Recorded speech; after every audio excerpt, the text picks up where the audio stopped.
तेलंगाना के chief minister Revanth Reddy ने BRS के कारगुजार सदर केटीआर की जानिब से किए गए तबसरों पर अपने रद्द-ए-अमल का इजहार करते हुए कहा कि असेंबली इंतखाबात में शिकस्त के बाद बीआरएस पार्टी के रवैये में तब्दीली आने का इम्कान था, लेकिन बीआरएस से वाबस्ता कायदीन के रवैयों में कोई तब्दीली नहीं आई है। भारत राष्ट्र समिति के कारगुजार सदर केटीआर ने कांग्रेस पार्टी और रेवंत रेड्डी को ऐवान असेंबली में अपनी तनकीद का निशाना बनाया, जिस पर रेवंत रेड्डी ने अपने रद्द-ए-अमल का इजहार करते हुए कहा कि अवाम ने तब्दीली की हौसला अफजाई की। उन्होंने खानदानी हुक्मरानी की मुखालिफत करते हुए दूसरी जमातों को कानून साज असेंबली में मौका दिया और बीआरएस पार्टी कायदीन को अवाम के फैसले को कबूल करना चाहिए। रेवंत रेड्डी ने कहा कि कांग्रेस मिसाली हुक्मरानी के लिए पाबंद अहद है, इसीलिए प्रगति भवन को प्रजा भवन में तब्दील कर दिया गया है। उन्होंने बीआरएस पार्टी कायदीन से पूछा कि क्या उन्होंने कभी शहीदों के अहले खाना को प्रगति भवन बुलाकर उनसे बात की, और ये बात भी सच है कि केसीआर उनकी कुर्बानियों की वजह से ही वजीर आला बने थे, लेकिन शोहदा के खानदानों के लिए चीफ मिनिस्टर के पास कोई ओहदे नहीं थे, लेकिन केसीआर ने अपने खानदान के लोगों को अहम ओहदों पर फाइज किया। वजीर आला तेलंगाना ने यकीन दहानी करवाई है कि कांग्रेस की तरफ से दी गई 6 जमानतों को कानूनी हैसियत दी जाएगी और उसे जल्द ही नाफिज कर दिया जाएगा। रेवंत रेड्डी ने याद दहानी करवाई कि किसानों की खुदकुशी के मामले में तेलंगाना पहले मुकाम पर है और किसानों की आमदनी में तेलंगाना 20वें मुकाम पर है।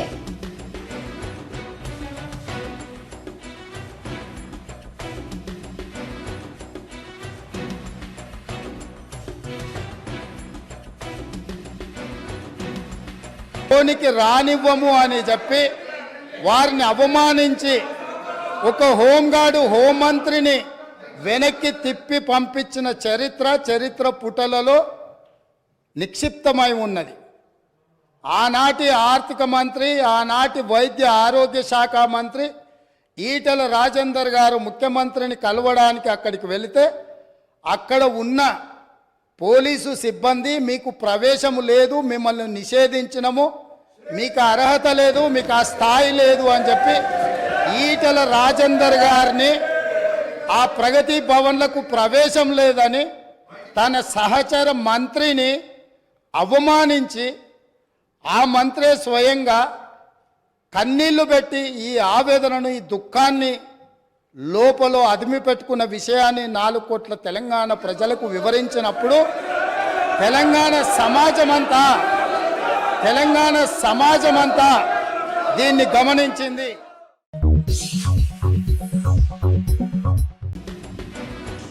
चीफ मिनिस्टर रेवंत रेड्डी ने इल्जाम लगाया कि बीआरएस दौरे हुकूमत में मंशियात के मामले में रियासत तेलंगाना को रियासत पंजाब जैसा बना दिया गया।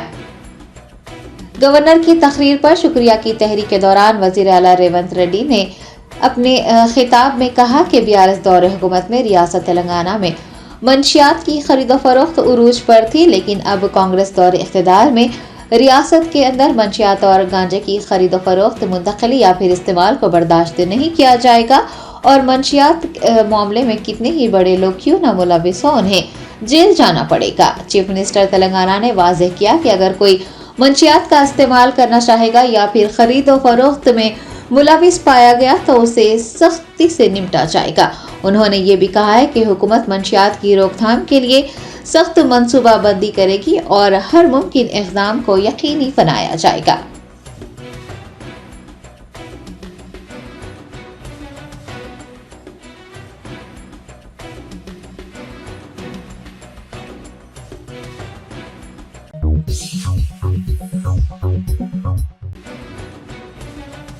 AIMIM MLA अकबरुद्दीन ओवैसी ने चीफ मिनिस्टर रेवंत रेड्डी पर जोर दिया है कि वो पुराने शहर की तरक्की से मुताल्लिक एक जायजा इजलास का इनेकाद करें।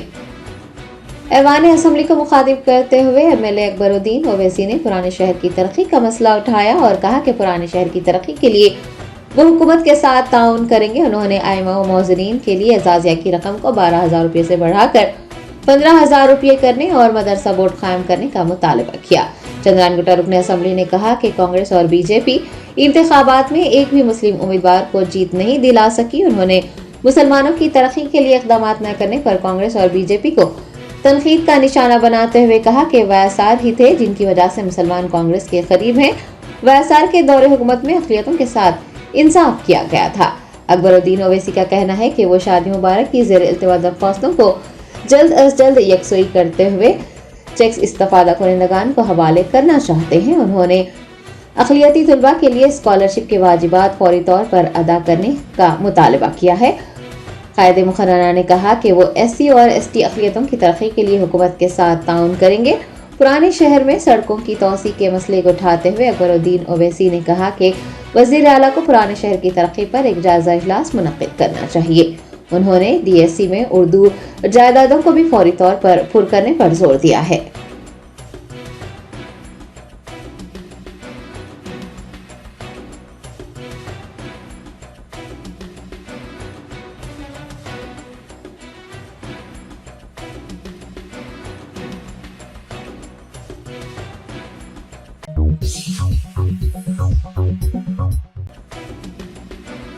AIMIM MLA अकबरुद्दीन ओवैसी ने ऐवान असम्बली में आरोग्यश्री स्कीम के निफाज के तरीक़ेकार पर सवाल उठाया और इस सिलसिले में वजाहत मांगी।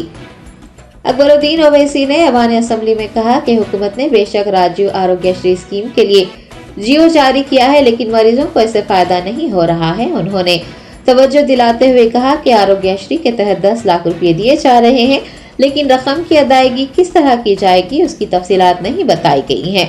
कायदे मुखर्ररा ने पूछा है कि 10 लाख CCO में बढ़ेंगे, कैंसर के मरीजों के लिए भी इसका इस्तेमाल होगा, इसकी वजाहत होनी चाहिए और अगर हुकूमत इस खुसूस में वजाहत करती है तो अवाम को 10 लाख रुपये का फायदा होगा।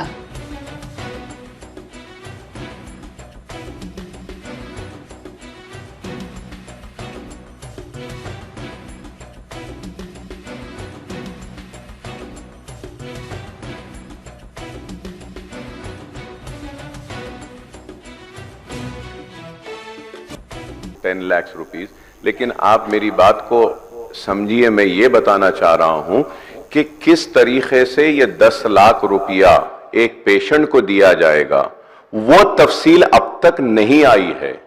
सिर्फ 10 लाख का ऐलान हुआ, लेकिन आपके इस ऐलान से एक भी पेशेंट को नहीं फायदा हुआ। क्या यह 10 लाख आपका CCU में इनहैंस होगा? क्या 10 लाख कैंसर के पेशेंट को होगा? 10 लाख क्या अगर एक पेशेंट 4.5 लाख अगर अब हो गए तो नेक्स्ट एडमिशन उसको डिनाई होता था कि he has absorbed his amount, तो क्या वो फिर से आएगा? तो फिर उसको आप 5.5 का ट्रीटमेंट देंगे क्या? ये चीजें नहीं आई हैं। मैं ये चाहता हूं कि अगर क्लैरिटी से आ जाएगा तो वो 10 लाख का फायदा आवाम को मिलेगा। आज बेशक आपने जियो दिया, लेकिन किसी पेशेंट का इससे फायदा नहीं हो रहा। मैं ये आपके इल्म में लाना चाह रहा हूं। कुलीन मजलिस इत्तेहादुल मुस्लिमीन के चंद्रान गुट्टा MLA अकबरुद्दीन ओवैसी ने चीफ मिनिस्टर रेवंत रेड्डी की जानिब से AIMIM के साथ इत्तेहाद न होने के तबसरे पर कहा है कि मजलिस अकेली लड़ती रही है और अकेली लड़ती रहेगी। कानून साज असम्बली के इजलास को मुखातिब करते हुए MLA अकबरुद्दीन ओवैसी ने वाज़ेह किया कि AIMIM का कांग्रेस के साथ कोई इत्तेहाद नहीं है। हम अकेले हैं, अकेले लड़ रहे थे, लड़ रहे हैं और लड़ते रहेंगे। उन्होंने बताया कि चीफ मिनिस्टर रेवंत रेड्डी ने मूसी प्रोजेक्ट को लेकर एक इजलास मुनक्किद किया था और AIMIM के अरकान असम्बली को बुलाया गया था और अवामी नुमाइंदे होने की हैसियत से इजलास में तमाम अरकान असम्बली शरीक हुए थे। वो अवामी नुमाइंदे की हैसियत से चीफ मिनिस्टर से मिले थे और मिलते रहेंगे, काम करवाते रहेंगे।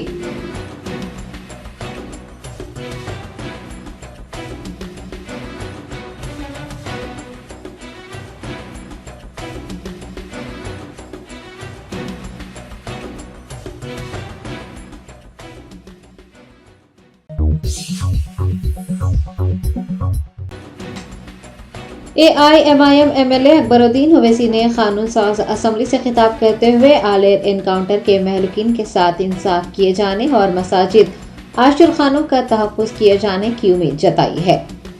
कायदे मुखर्ररा अकबरुद्दीन ओवैसी ने ऐवान में याद दहानी करवाई कि आलेर एनकाउंटर पुलिस तहवील में किया गया था। उन्होंने कहा कि मजलिस के मुतालबे पर तहकीकाती कमेटी तश्कील दी गई थी और उम्मीद है कि कांग्रेस हुकूमत उस रिपोर्ट का जायजा लेकर कातिलों को सजा देगी। उन्होंने मसाजिद और आशुर खानों के तहफ़्फ़ुज़ पर हुकूमत को मुतवज्जो किया और कहा कि मजलिस को उम्मीद है कि हुकूमत मसाजिद और इबादत गाहों के तहफ़्फ़ुज़ को यकीनी बनाएगी।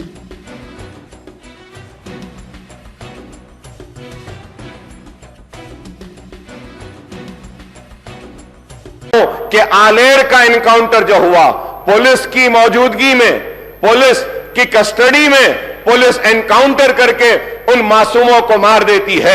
हमारे मुतालबे पर एक इंक्वायरी कमेटी बनाई गई थी। मैं उम्मीद करता हूं कि आप टेबल करेंगे उस रिपोर्ट को और वो कातिलों को सजा देंगे जो पुलिस कस्टडी में उन मासूमों को गोली मारकर मार दिए गए। मैं उम्मीद करता हूं कि हुकूमत मसाजिद का तहफ्फुज़ करेगी। मैं उम्मीद करता हूं कि आशुर खानों का तहफ्फुज़ करेगी, क्योंकि आज बातें तो बहुत की जाती हैं लेकिन हमको इंसाफ से महरूम रखा जाता है।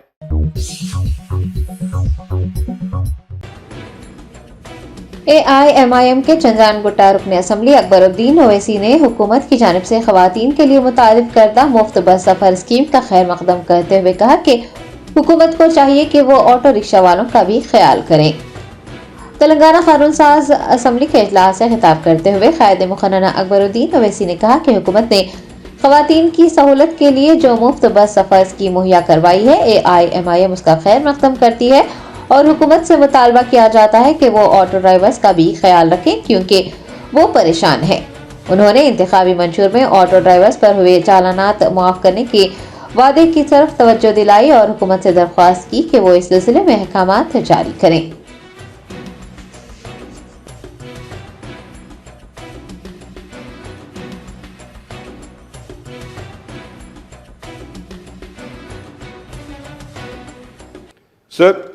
Sir, we welcome the introduction of free bus ride for the women in TSRTC buses, sir.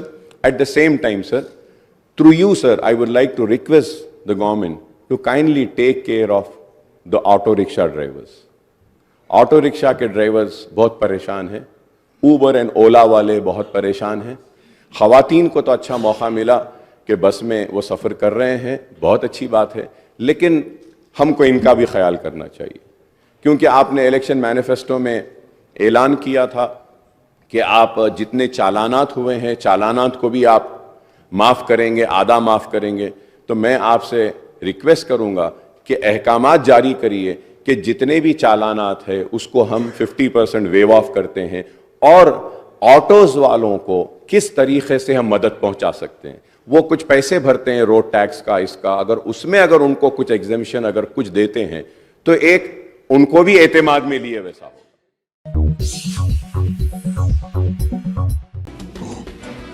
Telangana में कांग्रेस पार्टी की शानदार कामयाबी और हुकूमत साजी पर कांग्रेस कैडर में जोशो खरोश अभी भी पाया जा रहा है। खवातीन रहनुमाओं ने पार्टी दफ्तर में कांग्रेस की कामयाबी का जश्न मनाया। 3 दिसंबर को तेलंगाना में कांग्रेस पार्टी ने न सिर्फ भारी अक्सरियत से कामयाबी हासिल की है बल्कि हुकूमत भी तश्कील दी है। चीफ मिनिस्टर का ओहदा संभालने वाले रेवंत रेड्डी और मुंतखब वज़रा की जानिब से अवाम से किए गए वादों को पूरा करने के लिए लाहे अमल तैयार किया जा रहा है। ऐसे में कांग्रेस से वाबस्ता खवातीन रहनुमाओं ने हफ्ते को पार्टी दफ्तर गांधी भवन में कांग्रेस सदर सुनीता रामू यादव के हमरा रक्स करते हुए पार्टी की जीत का जश्न मनाया।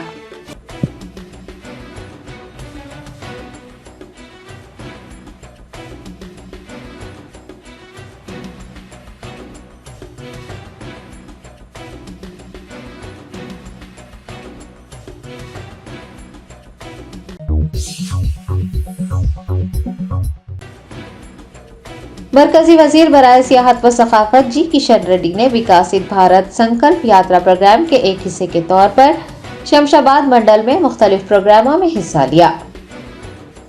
विकसित भारत संकल्प यात्रा प्रोग्राम के एक हिस्से के तौर पर मरकजी वजीर सियाहत जी किशन रेड्डी ने शमशाबाद मंडल के चेन्ना गोलकुंडा में मरकजी हुकूमत की स्कीमों से मुताल्लिक लोगों में बेदारी पैदा करने के लिए एक रथ का आगाज किया। बातज़ां मरकजी हुकूमत के फलाही प्रोग्रामों से मुताल्लिक एक ब्रोशर भी जारी करते हुए लोगों से अहद किया कि मरकजी हुकूमत का मकसद हिंदुस्तान की तरक्की है और वो इसके लिए मौसर इक़दाम करेगी।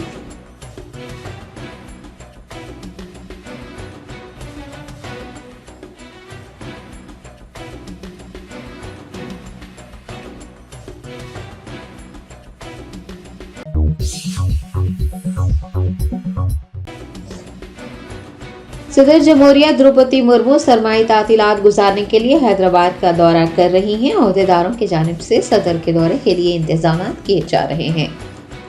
सदर द्रौपदी मुर्मू सरमाई तातीलात गुजारने के लिए 18 दिसंबर को हैदराबाद पहुंचेगी। इस दौरान वो मुनक्किद होने वाले मुख्तलिफ प्रोग्रामों में हिस्सा लेंगी। ओहदेदारों ने हकीमपेट हवाई अड्डे से बोलारम, राष्ट्रपति नीलायम और सिकंदराबाद परेड ग्राउंड तक काफिले की रिहर्सल की। आपको बता दें कि सदर जमहूरिया 5 दिनों तक हैदराबाद में क़याम करेंगी और 23 दिसंबर को कौमी दारुल हुकूमत दिल्ली लौट जाएंगी।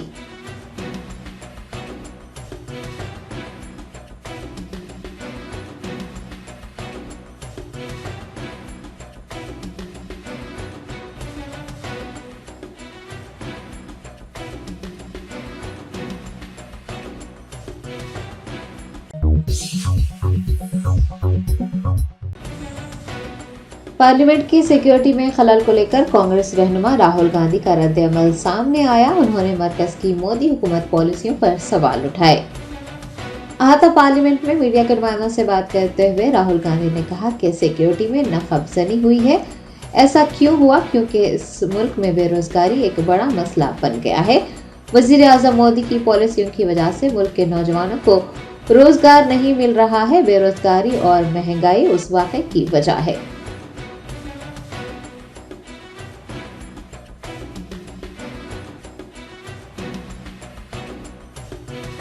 पार्लियामेंट सुरक्षा ब्रीच पर आपकी क्या प्रतिक्रिया? सुरक्षा ब्रीच हुई है, हाँ। वो है, बट क्यों हुई? जो देश में सबसे बड़ा मुद्दा है बेरोजगारी का मुद्दा, जो पूरे देश में उबल रहा है, मोदी जी की पॉलिसीज के कारण हिंदुस्तान के युवाओं को रोजगार नहीं मिल रहा। तो ब्रीच जरूर हुई है, बट इसके पीछे कारण बेरोजगारी है और महंगाई है। धन्यवाद। Thank you sir.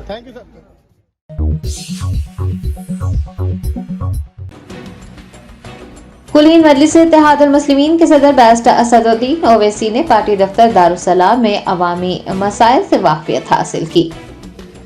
AIMIM अवामी खिदमात के लिए जानी जाती है। बरसों से अपनी रिवायात को बरकरार रखते हुए न सिर्फ सदर मजलिस बैरिस्टर असदुद्दीन ओवैसी बल्कि मजलिस के दीगर अराकीन भी अवामी खिदमात में मसरूफ रहते हैं। हफ्ते को सदर मजलिस बैरिस्टर असदुद्दीन ओवैसी को दारुसलाम में अवामी मसाइल से वाक़फियत हासिल करते और उन मसाइल को दूर करने के लिए इक़दाम करते देखा गया।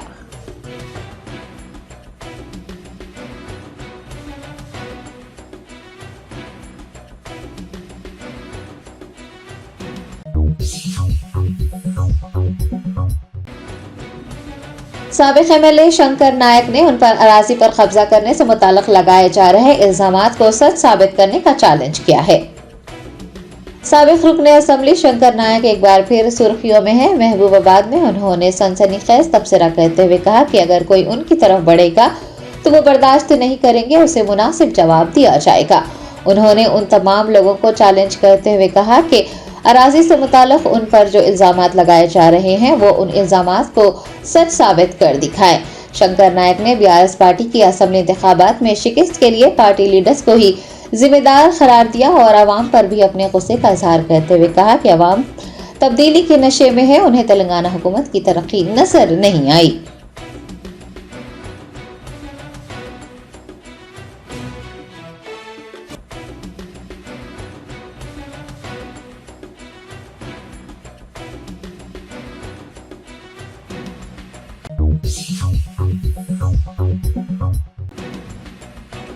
कांग्रेस MLA डॉक्टर विवेक वेंकटस्वामी ने BRS दौरे हुकूमत में होने वाली बेज़ाब्तगियों की तहकीकात का मुतालबा किया है।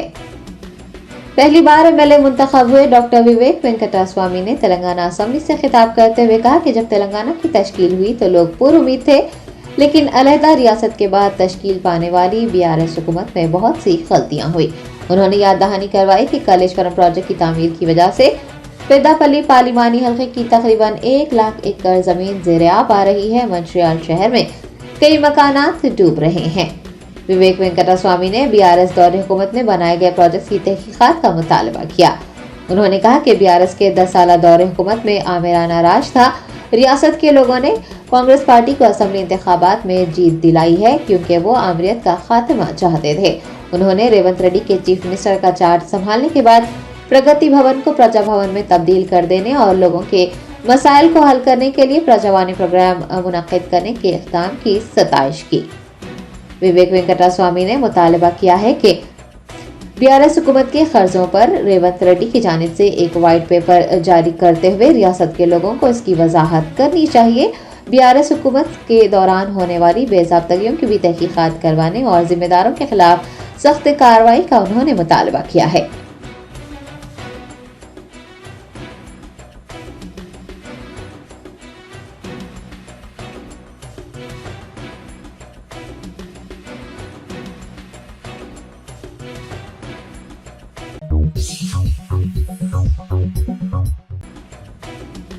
रचाकुंडा पुलिस कमिश्नर जी सुधीर बाबू ने अमले को हिदायत दी है कि वो जिम्मेदारी के साथ काम करते हुए अवाम तक इंसाफ की रसाई को यकीनी बनाएं। रचाकुंडा पुलिस कमिश्नर के तौर पर जी सुधीर बाबू ने अपना ओहदा संभाल लिया है। ओहदा संभालते ही उन्होंने रॉडी शीटर्स के खिलाफ शिकंजा कसने की बात कही है और अवाम को किसी भी किस्म की तकलीफ से बचाने के लिए मुनासिब इक़दाम करने पर जोर दिया है। सीपी रचाकुंडा ने अमले को हिदायत जारी की है कि वो जिम्मेदारी के साथ काम करें और अवाम तक इंसाफ की रसाई को यकीनी बनाएं। आपको बता दें कि 2001 बैच के ऑफिसर सुधीर बाबू ने डीएस चौहान के बाद रचाकुंडा पुलिस कमिश्नर के तौर पर ओहदा संभाला है।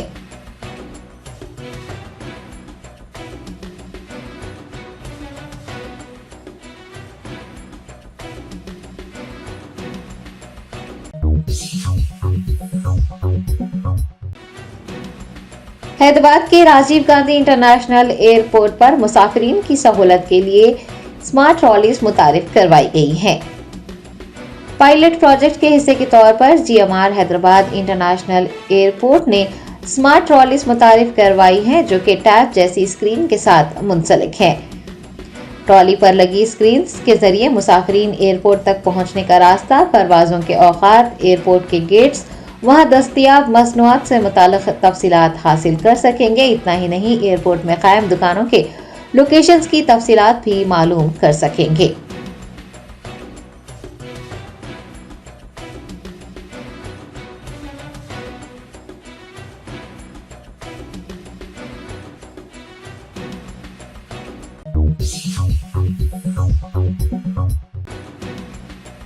कुलीन मजलिस इत्तेहादुल मुस्लिमीन के कारवान एमएलए कौसम मोहिउद्दीन को पैनल स्पीकर के तौर पर नामजद किया गया है। तेलंगाना कानून साज असम्बली का इजलास जारी है। हफ्ते को स्पीकर गदम प्रसाद कुमार ने असम्बली इजलास के दौरान पैनल स्पीकर के नामों का ऐलान किया। एआईएमआईएम के Karwan MLA कौसम Mohiuddin panel speaker के तौर पर नामजद किए गए हैं। अलावा अजी, आर प्रकाश रेड्डी, बालू नायक और सीपीआई के कोनेनी सांबा शिवराव को भी पैनल स्पीकर के तौर पर मुकर्रर किया गया है।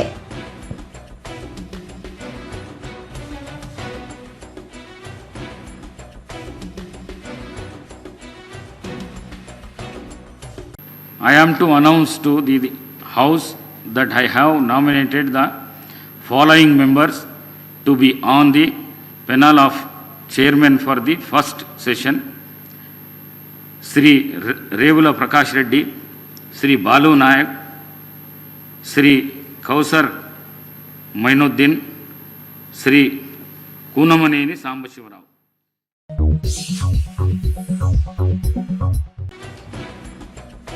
बालानगर एसओटी ने गांजे की गैर कानूनी मुंतकिली को नाकाम बनाते हुए जीडी मेटला इलाके में 400 किलोग्राम गांजा जब्त करते हुए 2 अफराद को हिरासत में ले लिया।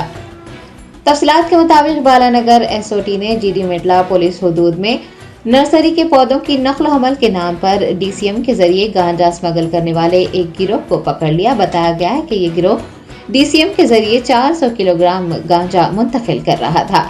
डीसीपी श्रीनिवास राव ने अपने दफ्तर में मीडिया से बात करते हुए कहा कि बालानगर एसओटी पुलिस ने एक इतला पर कार्रवाई करते हुए डीसीएम के जरिए गांजे की मुंतकिली को नाकाम बनाया है। उन्होंने बताया कि रियासत आंध्र प्रदेश के राजमंद्री से महाराष्ट्र को गांजा बजरिए हैदराबाद ले जाया जा रहा था। श्रीनिवास राव ने बताया कि मुलजिमीन को तहवील में लेते हुए डीसीएम समेत 2 मोबाइल फोन और नकद रकम जब्त कर ली गई है। जब्तशुदा गांजे की मालियत तकरीबन 500 करोड़ रुपये होगी। पुलिस के मुताबिक गिरफ्तार किए गए अफराद में से एक का ताल्लुक ओडिशा से जबकि दूसरे का ताल्लुक महाराष्ट्र से है। दोनों मुलजिमान के खिलाफ मुकदमा दर्ज करते हुए पुलिस तफ्तीश में जुट गई है।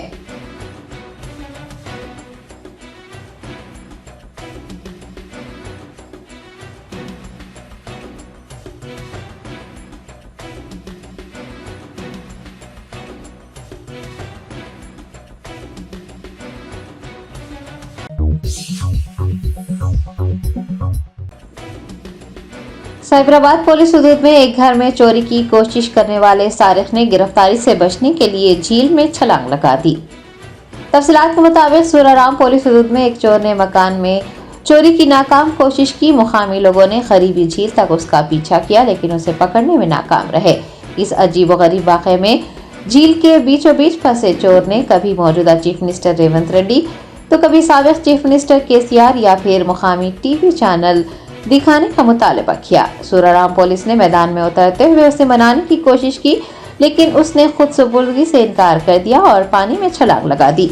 सूराराम इंस्पेक्टर्स के मुताबिक सारिक को मनाने की कोशिश की गई लेकिन वो नाकाम रहे। हो सकता है उसने लाल साबगोड़ा जंगल में फरार होने के लिए झील में छलांग लगाई होगी। उन्होंने कहा कि सूराराम पुलिस जंगल में सारिक को तलाश करने के लिए खुसूसी मुहिम चलाएगी।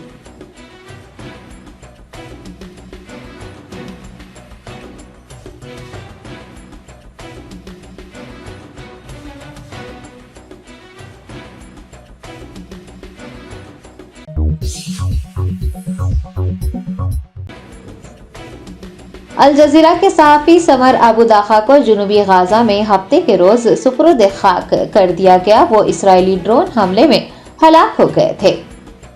गाजा में इसराइली फौजियों की बर्बरियत जारी है। रोजाना सैकड़ों की तादाद में बूढ़े बच्चे, जवान, खवातीन और सहाफ़ी शहीद हो रहे हैं। गाजा में अल जजीरा अरबी के कैमरामैन अबू दाखा खान यूनुस के फरहाना स्कूल में रिपोर्टिंग के दौरान इसराइली ड्रोन हमले में मारे गए, जबकि उनके साथी अल जजीरा अरबी के नामानिगार वाइल दोहदू इसराइली बमबारी में शदीद जख्मी हो गए। जख्मी होने वाले सहाफ़ी को अस्पताल में भर्ती करवाया गया, जबकि शहीद सहाफ़ी समर अबू दाखा की आखिरी रसूमात हफ्ते को अंजाम दी गई। इस मौके पर दर्जनों सोगवारों और सहाफ़ी बरादरी ने शिरकत करते हुए इसराइली ड्रोन हमले में शहीद होने वाले कैमरामैन को खिराज अकीदत पेश किया। वाज़ह रहे कि गाजा में जंग जारी है, ऐसे में सहाफ़ी बरादरी इसराइली हमलों के बावजूद सहाफ़ती खिदमात जारी रखे हुए हैं।